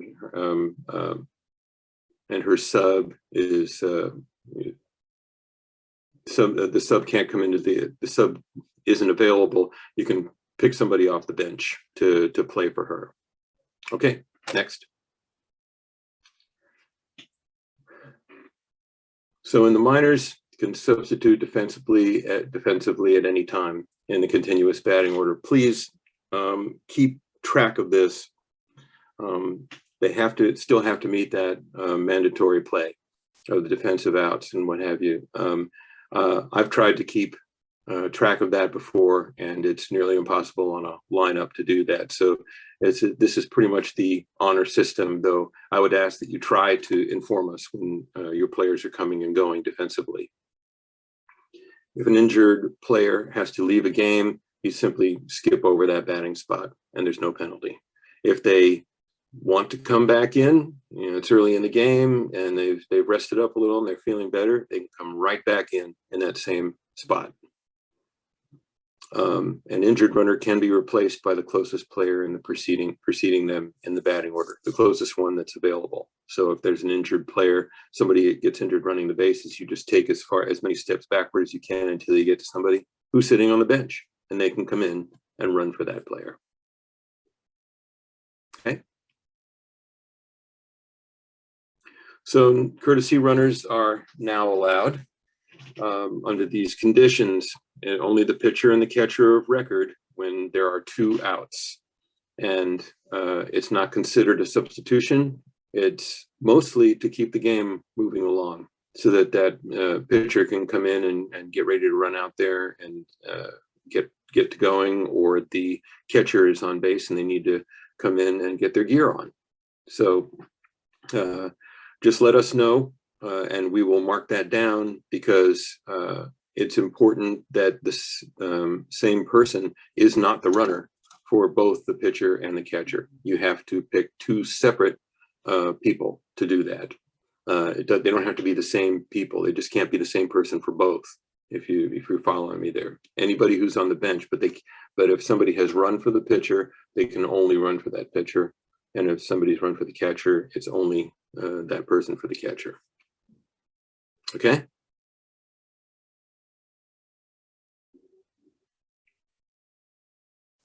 So the courtesy runner can't be a player who's currently in the batting order, as I said. So you've got the, whether you have subs and what have you, that's another reason why it's very important to tell us when your subs are coming in, because then we can keep track of who's on the bench.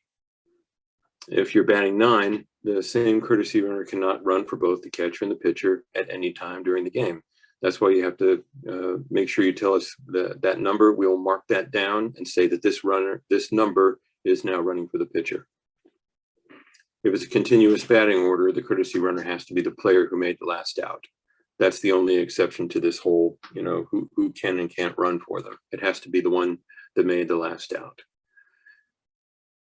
And as part of what we spoke about earlier in the new mandatory play rule, if that player is batting for the first time and gets on base, they cannot be run for.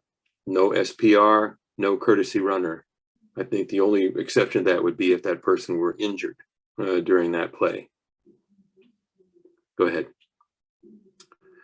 And speaking of special pinch runners, they've opened that up a little bit now. Used to be you could only be used twice in a game. Now it can be used once per inning, but only once per game per player. So number 15 can be SPR'd for as long as it's not a substitute's first at bat, and must be on the bench and not currently in the batting order, that SPR, that player. And again, they're not considered substitution per the substitution rules. So when an SPR comes in for a runner, say somebody who has met their mandatory batting as a sub, or just one of the starters needs an SPR, and you want somebody who maybe runs a little bit faster to get into score on a base hit, that's not, you haven't pulled them from the game just by putting in the SPR for them, but you have burned that SPR for that one player. Okay. So the foot in the batter's box. This is still causing a bit of confusion, and you can see all the exceptions to it there, where they have to keep at least 1 foot in there with these exceptions: a swing, slap, or check swing, forced out of the box by pitch, attempting a drag bunt, catcher doesn't catch the pitch ball cleanly, and that's the same as on a drop third strike or uncaught third strike. It bounces first into the glove. That's not considered cleanly caught. When a play has been attempted, like a steal, when time's been called, they can back out then.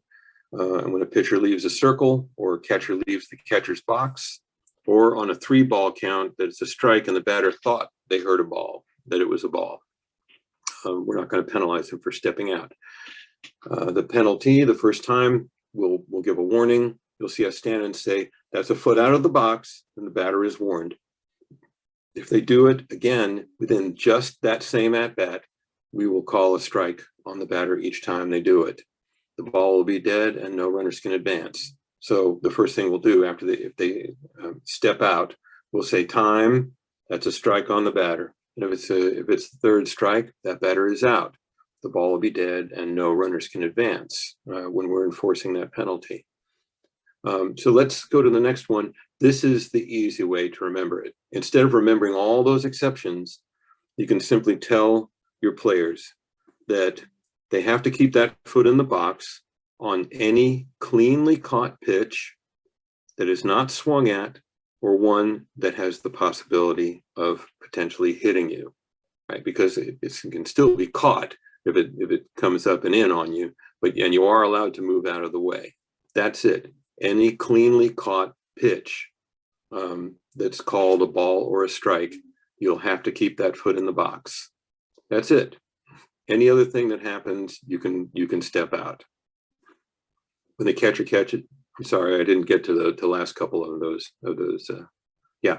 So, and no further play is made. So even if the catcher has to jump up and grab that, as long as it hasn't come too close to the batter, they have to jump up and grab it, and the catcher didn't try to make a play on somebody stealing or something like that. That foot has to stay in the box.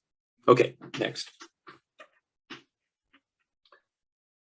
Uncaught third strike. You occasionally even will slip and say things like dropped. And that's what causes some of that confusion. Uncaught. So there's the definition to a legal catch. Just like out in the outfield, a catch is something that happens when a ball enters a glove without contacting the ground beforehand.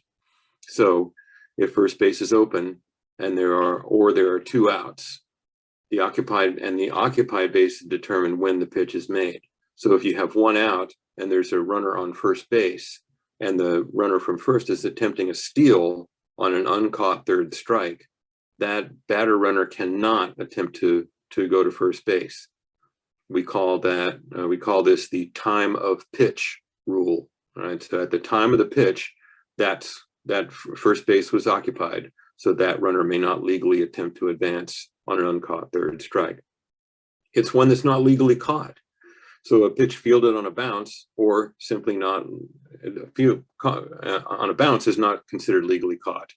Of course, one that's been swung at and doesn't contact the bat and goes back to the backstop, a wild pitch that's swung at and not contacted, things like that. Those are all uncaught strikes. And one that hits the catcher's glove and drops out, that's an actual dropped, but defined as uncaught. And in those situations, if first base is open or there are two outs, that runner can attempt to advance to first base. They forfeit the opportunity to run if they enter the dugout or dead ball territory. We have a signal that we give when the pitch is not caught. We will stand and point off to the side. For some reason, this mechanic seems to change from time to time. Sometimes you'll see an umpire do like a safe type sign, like it hasn't been caught, or we will stand tall and point down to the ground to indicate that the ball has not been caught. Base coaches, if you see us do this, you can encourage your batter to run. If you miss that, if he misses that, she misses that, and they trot over to the dugout, the moment they step into that dugout, 1 foot enters that dugout, now they are legally out. So this is an uncaught third strike.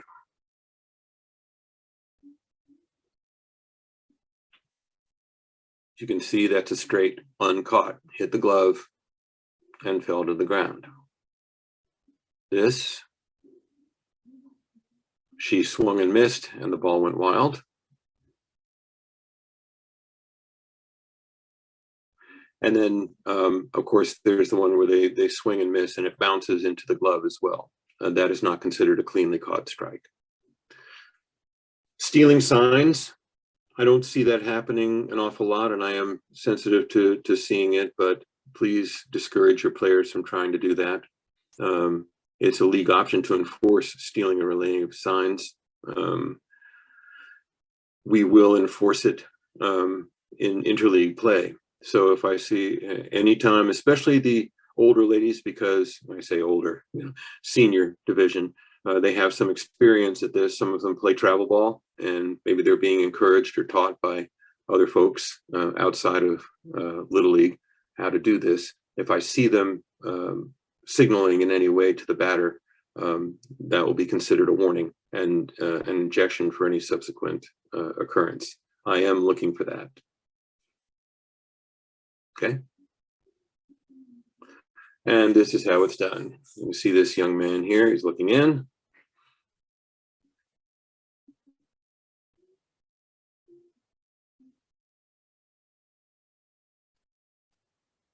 And then he indicates either with claps or pointing. This right here, she's just using her arms to show, yeah, she's showing that it's going to be an inside pitch to a lefty. You know, it's going to be to the pitch is coming into that side that she's pointing to.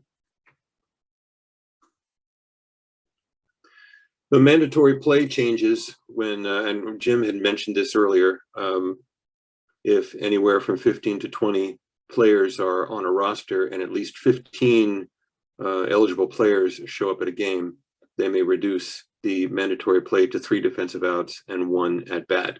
And of course, this is to make sure that everybody gets into the game. It's about the only way you can do it and get everybody shuffled through. So that rule option is picked up in Interleague. And intentional walks can happen at any point during an at-bat. The defensive manager needs to request time. Just do that from the dugout. We may be blind, but we're not deaf.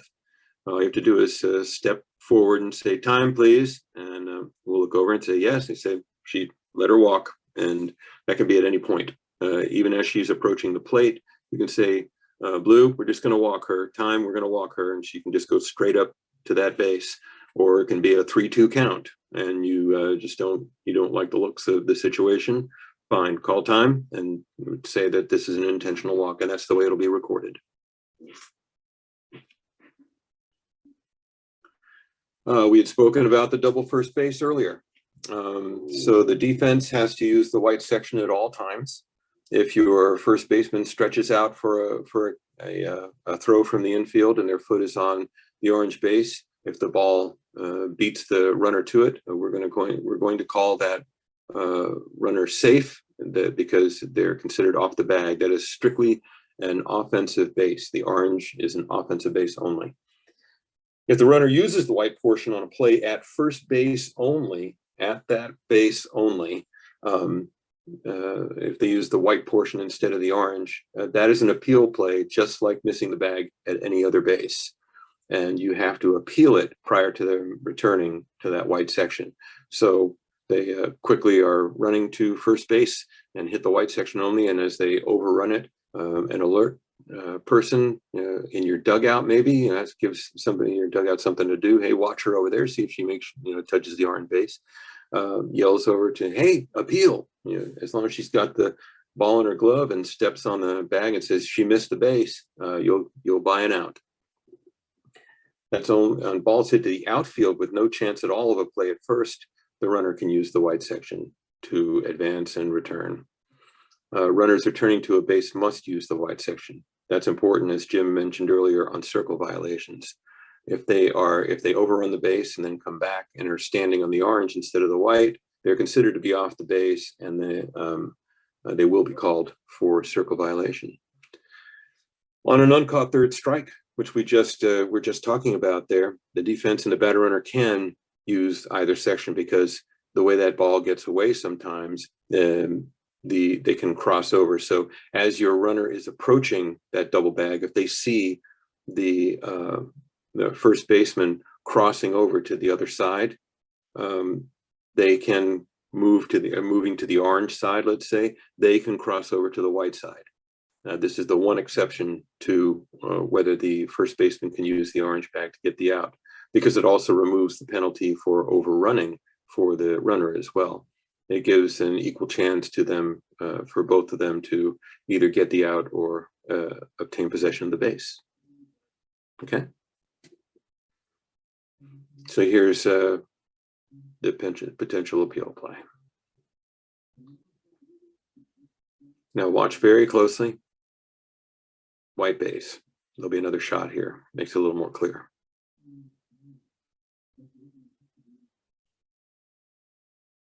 See, she only touched the white base. Even though it wasn't a play from the infield, it was a play at first base. And she's on the white bag only, very clearly.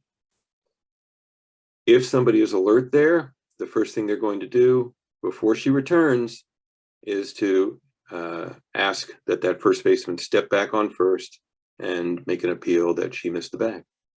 That's buying it out. Okay.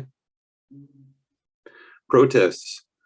You are allowed to make protests, and there are times when I've watched games where I thought, you know, a lot of times umpires will share stories of when an umpire, a manager rather, could have made a proper protest and maybe even change the course of the game.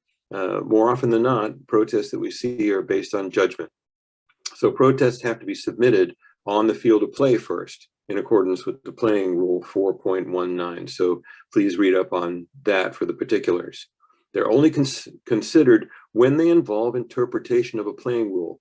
So we've got definitions and we've got interpretations. So most of the interpretations, I've got, let's see. So let's say, well, ball, strike, safe, out, fair, and foul. These are all definitions, and they're subject only to judgment and not to interpretation.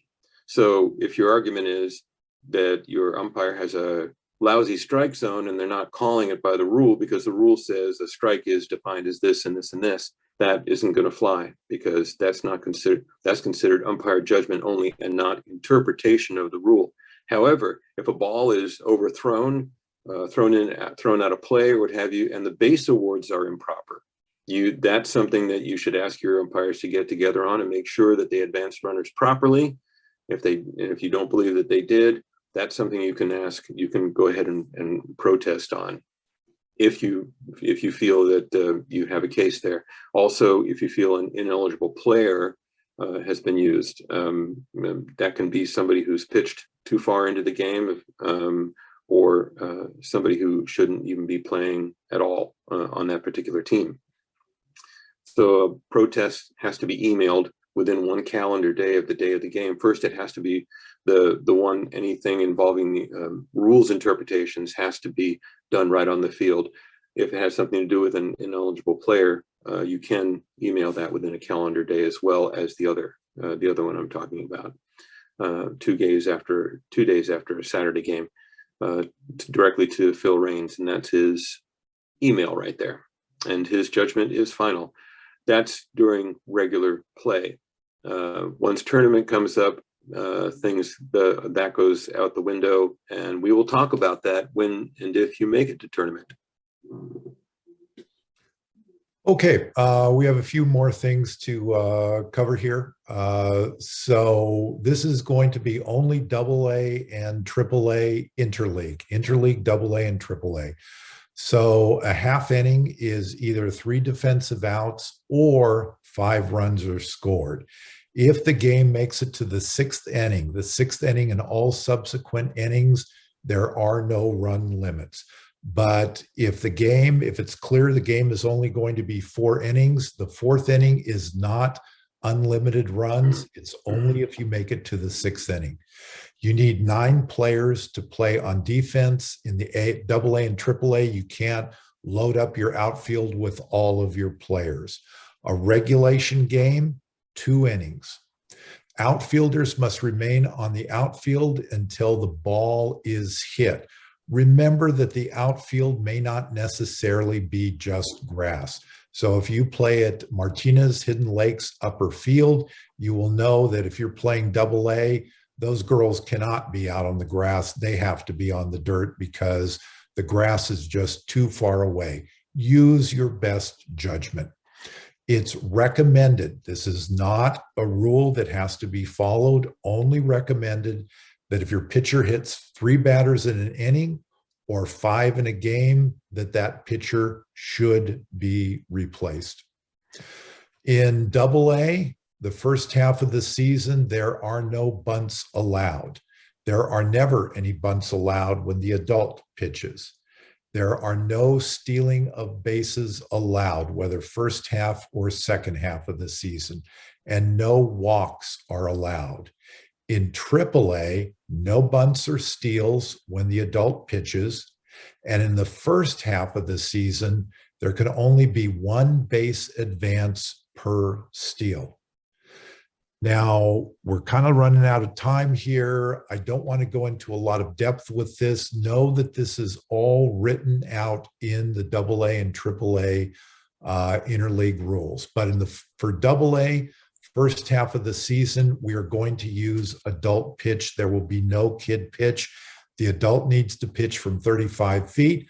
Again, no crow hopping. We're not going to allow that.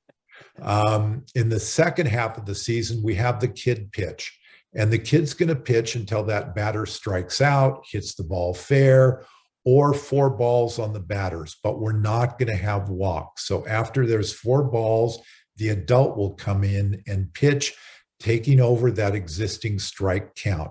The adult will pitch until that batter strikes out, the batter hits the ball fair, or the adult pitches 5 pitches. So you better be able to throw strikes. If you throw 5 straight balls, sorry, your batter is out. So work on your pitching. If the bases are loaded, and this is the second half of the season, if the bases are loaded and a batter is hit, an adult will come in and pitch to that batter. So we're not going to have a hit batter lead to a run scoring. AAA pitching. In the first half of the season, we're going to use kid pitch, and exactly the same as we just talked about. They're going to pitch until that batter strikes out, hits a fair ball, or 4 balls on the batter with the bases loaded. This is how it's a little bit different. And if the bases are loaded and there's 4 balls on a batter, or the batter's hit by a pitch, then the adult will come in to pitch with the existing strike count again, until the batter hits a fair ball, or 5 pitches are pitched. What we're saying with this is when the bases are loaded, we are not going to walk in runs in the first half of the season. The second half of the season, we have only kid pitch, and runs may be walked in. Okay, do we have any quick questions? We have about 3 more slides, and I think we're going to hit our time limit here perfectly. Jim, we have 2 quick questions. So the first Okay. one has to do with mandatory play in a game that ends due to concession for 10 or 15 run rules. Players didn't meet their mandatory play because of the shortening due to 10 or 15 runs. Does that mean they come back and have to start the next game? Yes, it does. The rule states clearly for a game shortened for any reason. Okay. The second question is the one slide you just covered about minor softball pitching. Who figures out when the second half of the season starts?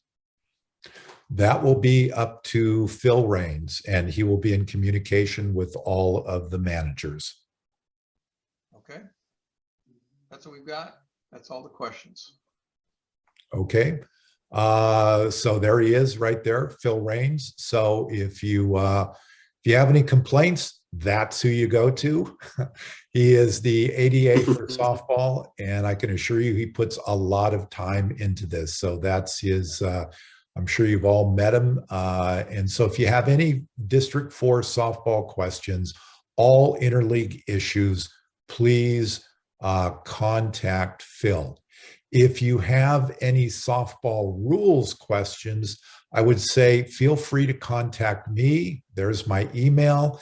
My email is also up on the District 4 website. I am the ADA for training. Or contact Don Waddell, And this is his email, and it is also up on the District 4 website. Always remember that Little League is for the kids. Kids first, always put the kids first.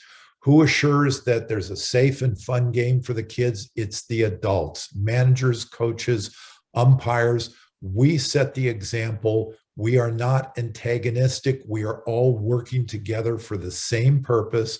When I leave a Little League game, if I believe that the players were safe and protected and they had a good time, for me, that is a successful Little League game. Remember, Little League is not a baseball or a softball program. Little League is a youth leadership program that uses, in this case, softball to teach leadership skills. And remember, go to Rule 1, the very first sentence, and it states, Little League softball is a game. Always remember, it's a game. It's a game for kids. As our Little League CEO, Steve Keener, states clearly, focus on the experience, not the outcome. Focus on the experience, not the outcome. Don't focus on the win or the loss. Focus on what was the experience those kids had at the ballpark on that day. And on that note, I'm going to leave you with this. This is baseball, but I want to show you what we should never, ever allow happen. This is a group of adults who focus on the outcome and they don't focus on the experience. What I want you to do throughout this entire video is to focus on the catcher. Focus on the catcher. So this is clearly minor league. You have a coach pitch.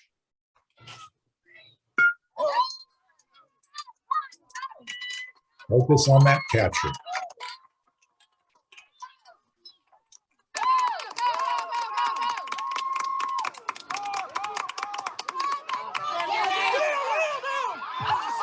That thud was the back of his head hitting home plate.